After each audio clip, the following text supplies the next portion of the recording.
मित्रों आगळनो टॉपिक है आपणो विद्युत भारोना तंत्रना लीधे विद्युत क्षेत्र। विद्युत क्षेत्र विशेनी माहिती जे आपणे आगळ ध्यानमां लीधी आ एनो ज भाग 2 गणी शकाय, केम के ए भागमां आपणे विद्युत क्षेत्रनो ख्याल ध्यानमां लीधो। बिंदुवत विद्युत भारना लीधे उद्भवतुं विद्युत क्षेत्र केटला मूल्यनुं होय, कई रीते गणतरी करी शकाय, एनी दिशा कई दिशामां होय, तेनो एकम पारिमाणिक सूत्र एवा पायाना ख्यालो आपणे ध्यानमां लीधा।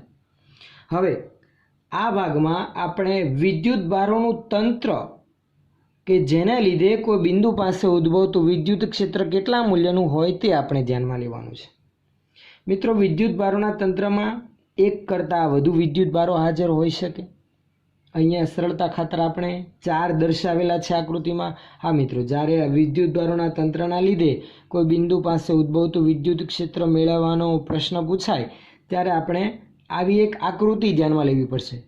તમે જોઈ શકો છો કે આ આકૃતિ આપણી ટેક્સ્ટબુકમાં આપેલી આકૃતિ કરતાં થોડીક અલગ છે। આ પણ સાચી છે, એ પણ સાચી છે। તેમાં આપણને જે Q1, Q2, Q3 અને ત્યાં Q4 એવા 4 વિદ્યુત ભારો આપેલા છે તેમના સ્થાન સદિશો નથી દર્શાવેલા, આ ઉપરનો ભાગ દર્શાવેલો છે। તો એ પણ દોરી શકાય, આ પણ દોરી શકાય।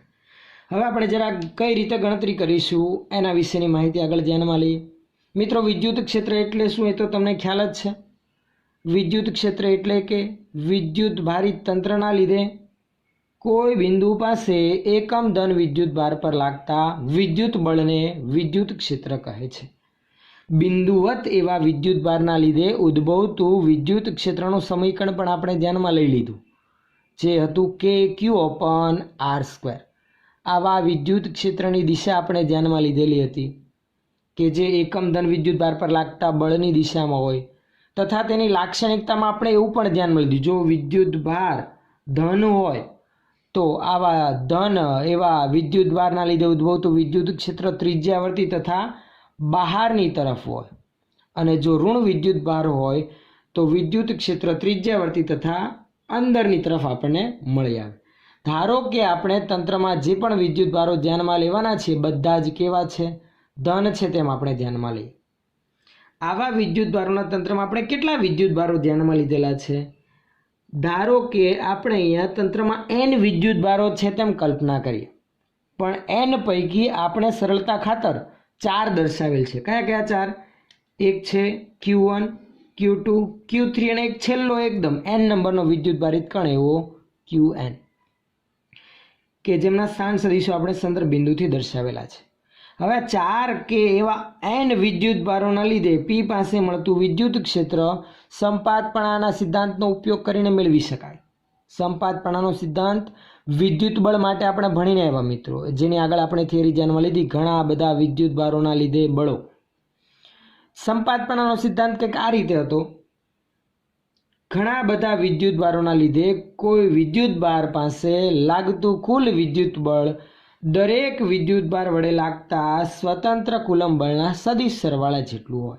तो मित्रों अहीं आपणे बळ तो नहीं मेळववानुं पण विद्युत क्षेत्र मेळववानुं छे, अने ए पण संपातपणाना सिद्धांत परथी ज।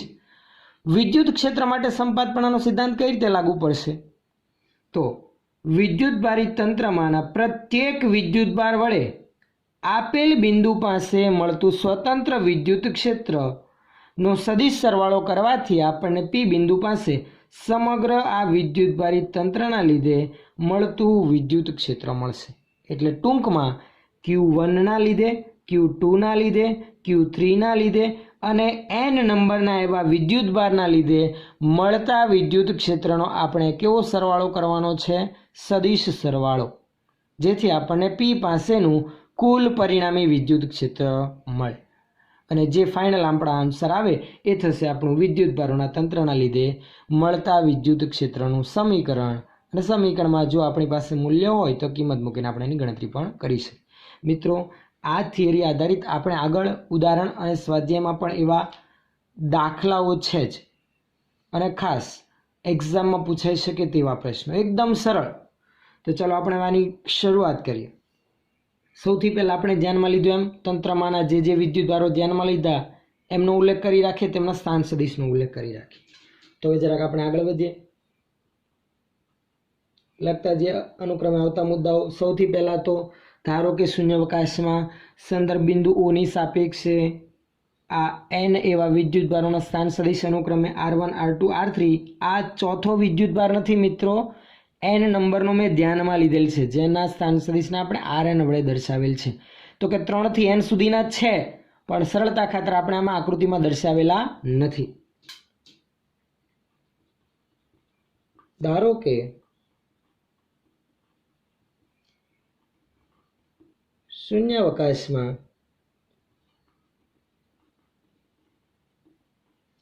સંદર્ભ બિંદુ O થી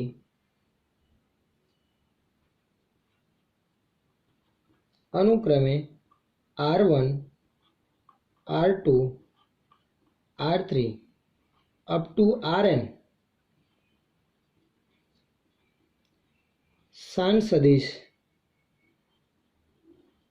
ધરાવતા એવા બિંદુવત સ્થિર વિદ્યુત ભારો અનુક્રમે કયા કયા Q1 Q2 Q3 up to Qn ગોઠવાયેલ છે. એટલે આવા n સુધીના વિદ્યુતભારો R1 R2 R3 up to Rn સ્થાન સદિશ જેટલા અંતરે ગોઠવાયેલા છે. હવે આપણે શું ધ્યાનમાં લઈએ? હવે જે બિંદુ પાસે આપણે વિદ્યુત ક્ષેત્ર મેળવવાનું છે તેનો ઉલ્લેખ કરી રાખીએ. કયા બિંદુ પાસે વિદ્યુત ક્ષેત્ર મેળવવું છે? P બિંદુ પાસે. જે કેટલા અંતરે ગોઠવાયેલું છે શૂન્યાવકાશમાં? તો કે સંદર્ભ બિંદુ O ની સાપેક્ષે R સ્થાન સદિશ ધરાવતા એવા P બિંદુ પાસે આપણે આ વિદ્યુત ભારિત તંત્રના લીધે વિદ્યુત ક્ષેત્ર મેળવીએ. અહીં આપણે સંદર્ભ બિંદુ O થી R સ્થાન સદિશ ધરાવતા એવા P બિંદુ પાસે વિદ્યુત ક્ષેત્ર મેળવીએ. સંદર્ભ બિંદુ O થી R સ્થાન સદિશ ધરાવતા એવા P બિંદુ પાસે આપણે વિદ્યુત ક્ષેત્રની ગણતરી આગળ વધારીએ. હવે આ P બિંદુ પાસે મળતું વિદ્યુત ક્ષેત્ર કયા કયા નિયમનો ઉપયોગ કરીને મેળવવાના છે? તો કે આગળ આપણે વાત કરીએ એમ કુલમ્બનો નિયમ અને સંપાતપણાના સિદ્ધાંતની મદદથી આપણે આ P બિંદુ પાસે મળતું વિદ્યુત ક્ષેત્ર મેળવી શકીશું. તો એનો પણ ઉલ્લેખ કરી રાખીએ. કુલમ્બના નિયમ અને સંપાતપણાના સિદ્ધાંતની મદદથી આપણે P પાસે પરિણામી વિદ્યુત ક્ષેત્ર મેળવી શકીશું. જે કેટલા મૂલ્યનો આવશે? ધારો કે P પાસે મળતું પરિણામી વિદ્યુત ક્ષેત્ર હું EP વડે દર્શાવું, પણ P પાસેનું વિદ્યુત ક્ષેત્ર કોના કોના લીધે મળશે? તો કે Q1 ના લીધે, Q2 ની પણ ત્યાં અસર વર્તાશે, Q3 ની પણ વર્તાશે અને Qn નંબરના વિદ્યુતભારની પણ ત્યાં અસર વર્તાશે. એટલે કે વિદ્યુત ક્ષેત્ર મળી આવશે. એટલે હવે આપણે સીધું સમીકરણ ધ્યાનમાં લઈએ. આથી P પાસે મળતું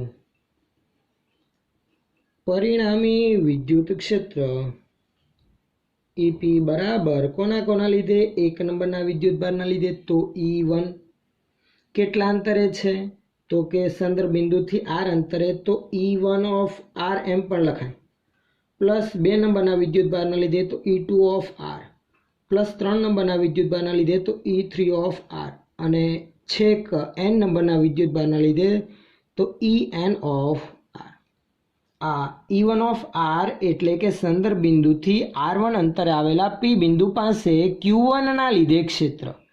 એ જ રીતે E2 of R A Q2 વિદ્યુતભારના લીધે સંદર્ભ બિંદુથી R અંતરે આવેલા એવા P બિંદુ પાસેનું વિદ્યુત ક્ષેત્ર દર્શાવે છે. એ જ રીતે E3 ઓફ R અને En ઓફ R રજૂઆત કરે છે. હવે એક એકના સમીકરણ લખી રાખીએ, E1 of r, E2 of r, E3 of r, En of r, અને પછી બધાનો સરવાળો આપણે આગળ વધારીએ. લખી રાખીએ જ્યાં E1 ઓફ આર બરાબર Q1 ના લીધે P પાસે મળતું વિદ્યુત ક્ષેત્ર, જેનું સમીકરણ આપણે લખી રાખીએ મિત્રો આ તરફ E1 ઓફ આર. ચલો જરાક યાદ કરજો, બિંદુવત વિદ્યુત ભારના લીધે P પાસે મળતા વિદ્યુત ક્ષેત્રનું સમીકરણ હતું KQ અપોન R². કે વિદ્યુત ભાર છે Q1 તો Q1 છેદમાં અંતર. હવે Q1 થી P સુધીના અંતરને રજૂ કરતો એવો સ્થાન સદિશ આપણે આકૃતિમાં દર્શાવેલ જ છે. 1 થી P ને જોડતો સ્થાન સદિશ R1P. તો R1P નું મૂલ્ય એટલે R1P². પણ સાથે વિદ્યુત ક્ષેત્ર સદિશ રાશિ દિશા દર્શાવવા માટે આપણે એકમ સદિશનો ઉપયોગ કરવો પડશે. તો Q1 ના લીધે P પાસે મળતું વિદ્યુત ક્ષેત્ર, અહીં ધારો કે બધા જ વિદ્યુત ભારો જે ધ્યાનમાં લીધેલા છે તંત્રમાં બધા જ ધન છે, અને આવા બિંદુવત ધન વિદ્યુત ભારના લીધે મળતું વિદ્યુત ક્ષેત્ર લાક્ષણિકતામાં ભણી ગયા એમ બહારની તરફ ત્રિજ્યાવર્તી દિશામાં, એટલે કે Q1 થી P ને જોડતી દિશામાં બહારની તરફ, એટલે કે R1P ની દિશામાં, એટલે અહીંયા આપણે દર્શાવેલ છે E1. તો આ E1 ની દિશા R1P ની દિશામાં છે, તો R1P ની દિશામાંનો એવો એકમ સદિશ R1P કેરેટ લખી રાખીએ જ્યાં R1P કેરેટ એ Q1 થી P ને જોડતો એકમ સદિશ છે. Q1 થી P ને જોડતો એકમ સદિશ, અથવા તો Q1 થી P ની દિશામાંનો એકમ સદિશ એમ પણ લખી શકાય. આ E1 ઓફ આર. તેમજ E2 ઓફ આર માટે પણ હવે દરેકને ખ્યાલ આવશે જ. Q2 વિદ્યુત ભારના લીધે P પાસે મળતું વિદ્યુત ક્ષેત્રનું સમીકરણ કે વિદ્યુત ભાર Q2 થી P ને જોડતો સદિશ R2P નો વર્ગ અને R2P કેરેટ. R2P કેરેટ એ Q2 થી P ની દિશામાંનો એકમ સદિશ, તથા છેલ્લા વિદ્યુત ભાર માટે આપણે લખીએ, અથવા તો આપણે E3 લખેલ છે તો E3 માટે પણ ચાલો દર્શાવી રાખીએ. E3 ઓફ આર બરાબર KQ3 upon R3P² into R3P caret, જ્યાં R3P કેરેટ એ Q3 થી P ની દિશામાંનો એકમ સદિશ. તેમજ લાસ્ટ માટે En ઓફ આર, તો કે Qn ના છેદમાં RnP² ઇન્ટુ RnP કેરેટ, જ્યાં RnP કેરેટ એ Qn થી P ની દિશામાંનું એકમ સદિશ રજૂ કરે છે. માટે P પાસેનું વિદ્યુત ક્ષેત્ર EP બરાબર, હવે એક એકની કિંમત આપણે મૂકી રાખીએ.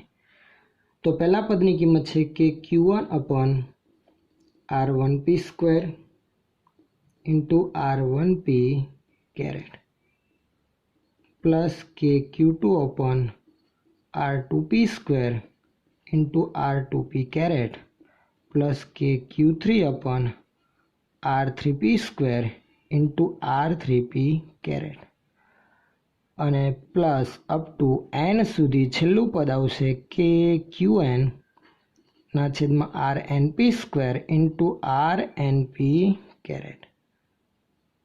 આમાં આપણે એક સમાન એવા પદો કોમન કાઢીએ. કયા કયા આવશે? એક જ છે બધામાં કુલમનો અચળાંક કે. સામાન્ય નીકળી જશે. સામાન્ય કાઢીએ પહેલાં કે કોમન કાઢી રાખીએ. આ કેની જગ્યા પર આપણે 1/4πε0 પણ લખી શકીએ છીએ. પહેલા પદમાં વધશે Q1/R1p² into R1p કેરે, Q2/R2p² into R2p કેરે, Q3/R3p² into R3p કેરે. છેલ્લામાં પણ એ જ રીતે વધશે, માત્ર Qn/Rnp² ઇન્ટુ Rnp કેરે. હવે મિત્રો કેની જગ્યા પર તો 1/4πε0 લખી દઉં છું. આ જે સરવાળો છે એ સતત છે અને 1 થી n સુધી આવે છે. તો આવા સરવાળાને આપણે સમેશન સ્વરૂપે પણ રજૂ કરી શકીએ. સમેશન સ્વરૂપે રજૂ કરીએ તો શું બનશે? તો લખી રાખીએ કે આ પ્રમાણે લખી શકાય. સમેશન 1 થી લઈને n સુધી આવે છે તો એક સફિક્સ આપણે ધ્યાનમાં લઈએ, i. 1 થી કેટલે સુધી? n સુધી. Q1, Q2, Q3 એ રીતે સ્થાન સદિશ જે આપણે રજૂ કરેલા છે Q1 થી P ને, Q2 થી Q3 થી અને અનુક્રમે n નંબરના વિદ્યુતભારથી P ને જોડતા, એમાં P બધામાં સામાન્ય આવે છે. તો અંશમાં આ iનું મૂલ્ય 1, 2, 3 થવાનું છે, છેદમાં R 1, P, 2P, 3P, NP સુધી આવે છે. તો R IP, P તો સામાન્ય છે, બધામાં એક સરખું જ આવે છે, અને ઇન્ટુ એ જ રીતે RIP કેરેટ. આ થશે આપણું વિદ્યુત ભારોના તંત્રના લીધે P બિંદુ પાસે મળતા વિદ્યુત ક્ષેત્રનું સમીકરણ. મિત્રો, વિદ્યુત ક્ષેત્ર સાથે રિલેટેડ આપણો એક છેલ્લો ટોપિક વિદ્યુત ક્ષેત્રવાળી માહિતીમાં જે ટેક્સ્ટ બુકમાં આપેલા છે એ છે વિદ્યુત ક્ષેત્રનો ભૌતિક અર્થ. હવે વિદ્યુત ક્ષેત્રનો ભૌતિક અર્થ એટલે અંગ્રેજીમાં જેમને કહેવાય છે physical significance of electric field, જે જણાવે છે કે વિદ્યુત ક્ષેત્ર નામની ભૌતિક રાશિ વ્યાખ્યાયિત કે ધ્યાનમાં લેવાની જરૂરિયાત શા માટે ઊભી થઈ. મિત્રો, આપણે આગળ ભણી ગયા ચેપ્ટરની શરૂઆતમાં કે બે બિંદુવત વિદ્યુત ભાર હોય તો એક વડે બીજા પર, બીજા વડે પહેલા પર વિદ્યુત બળ લાગે છે, અને કેટલા મૂલ્યનું હોય એ કુલમના નિયમ પરથી પણ આપણે મેળવી શકીએ છીએ. પછી વિદ્યુત ક્ષેત્રનો ખ્યાલ ધ્યાનમાં લીધો કે જેમ આપણે જોયું કે કોઈ વિદ્યુત ભારિત તંત્ર હોય તો આ વિદ્યુત ભારિત તંત્ર વડે કોઈ બિંદુ પાસે રહેલા એકમ ધન વિદ્યુત ભાર પર લાગતું વિદ્યુત બળ, વિદ્યુત ભાર દીઠ જે બળ લાગે છે તેને આપણે શું કહીએ છીએ? વિદ્યુત ક્ષેત્ર કહીએ છીએ. તો મિત્રો, આજે વિદ્યુત ક્ષેત્ર આપણે વ્યાખ્યાયિત કર્યું એ હકીકતમાં આ વિદ્યુત ભારિત તંત્રની લાક્ષણિકતા રજૂ કરે છે કે આ વિદ્યુત ભારિત તંત્રમાં કેટલી તાકાત છે એકમ ધન વિદ્યુત ભાર પર બળ લગાડવાની. સાદી ભાષામાં આપણે વાત કરીએ તો એની આગવી લાક્ષણિકતા પૂરી પાડે. જુદા જુદા વિદ્યુત ભારિત તંત્રો આપણે ધારો કે ધ્યાનમાં લીધેલા હોય અને આ સંદર્ભ બિંદુ પાસે ધારો કે આ જ આપણે પરીક્ષણ વિદ્યુત ભાર જે વિદ્યુત ક્ષેત્રની તીવ્રતા નક્કી કરવા માટે રાખેલ છે, તો દરેક વિદ્યુત ભારિત તંત્ર વડે આ પરીક્ષણ વિદ્યુત ભાર પર જુદા જુદા મૂલ્યનું બળ લાગે છે, જે તેમની વિદ્યુત ક્ષેત્રની તીવ્રતા જુદી જુદી છે તેની માહિતી પૂરી પાડે છે. તો આ વિદ્યુત ક્ષેત્રની તીવ્રતા એ વિદ્યુત ભારિત તંત્રની એક આગવી લાક્ષણિકતા રજૂ કરે છે. હવે આ વિદ્યુત ક્ષેત્ર નામની ભૌતિક રાશિ વિશેનો સચોટ ખ્યાલ આપણે આગળ વધારીએ તો વ્યાખ્યાયિત કરવાનું કારણ તથા વિદ્યુત ક્ષેત્ર અને તેના જેવી ચુંબકીય ક્ષેત્ર નામની ભૌતિક રાશિઓ ક્યાં ક્યાં અસર દર્શાવે છે તેના વિશેની માહિતી ધ્યાનમાં લેવા માટે એક નાનું ઉદાહરણ આપણી ટેક્સ્ટ બુકમાં આપેલું છે કે ધારો કે બે બિંદુવત વિદ્યુત ભાર એવા Q1 અને Q2 બંને પ્રવેગી ગતિ કરે છે. કેવી ગતિ કરે છે? પ્રવેગી.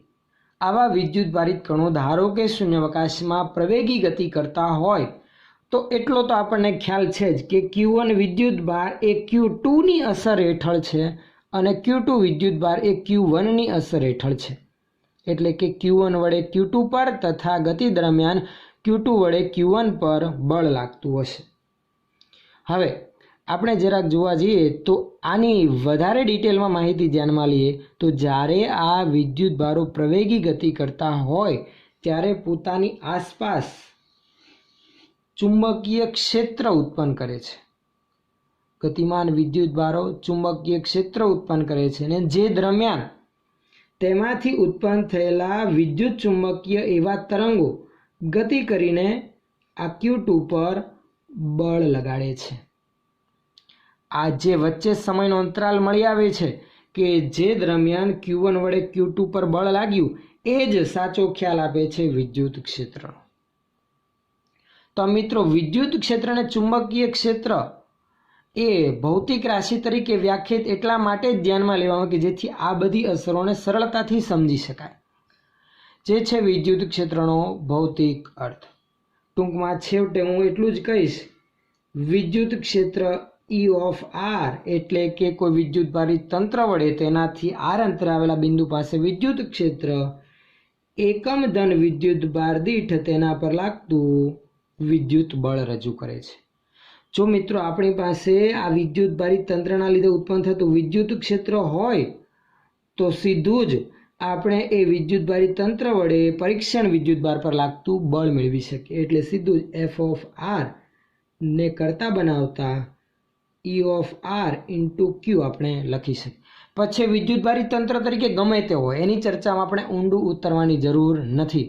માત્ર તેના લીધે ઉત્પન્ન થતું વિદ્યુત ક્ષેત્ર અને ગુણાકારમાં એ પરીક્ષણ વિદ્યુત ભારનું મૂલ્ય લખતા આપણને સીધું જ એના પર લાગતું બળ મળે છે. આગળ ચર્ચામાં આપણે એવી પણ માહિતી ધ્યાનમાં લીધેલી હતી કે જે પરીક્ષણ વિદ્યુત ભાર ધ્યાનમાં લેવાનો હોય છે એ બને તેટલો નાનો ધ્યાનમાં લેવામાં આવે, જેથી જે સ્ત્રોત વિદ્યુત ભાર છે એટલે કે વિદ્યુત ભારિત તંત્ર છે એના સ્થાનમાં ફેરફાર થાય નહીં. આ આપણી પાયાની માહિતી જે શોર્ટ ક્વેશ્ચન માટે, દાખલાઓ માટે અગત્યની બની રહેશે. બાકી ટેક્સ્ટબુકમાં આપેલી માહિતી થિયરીની દ્રષ્ટિએ આપણે ધ્યાનમાં લેવાની રહી. જોકે વિદ્યુત ક્ષેત્રનો ભૌતિક અર્થ એ બોર્ડની પરીક્ષાઓમાં પૂછાઈ શકે તેવો અગત્યનો ટોપિક તો ના કહી શકાય, પરંતુ ટેક્સ્ટબુકમાં આપેલો છે એટલે સમજૂતી માટે આપણે આ રીતે ધ્યાનમાં લઈ શકીએ.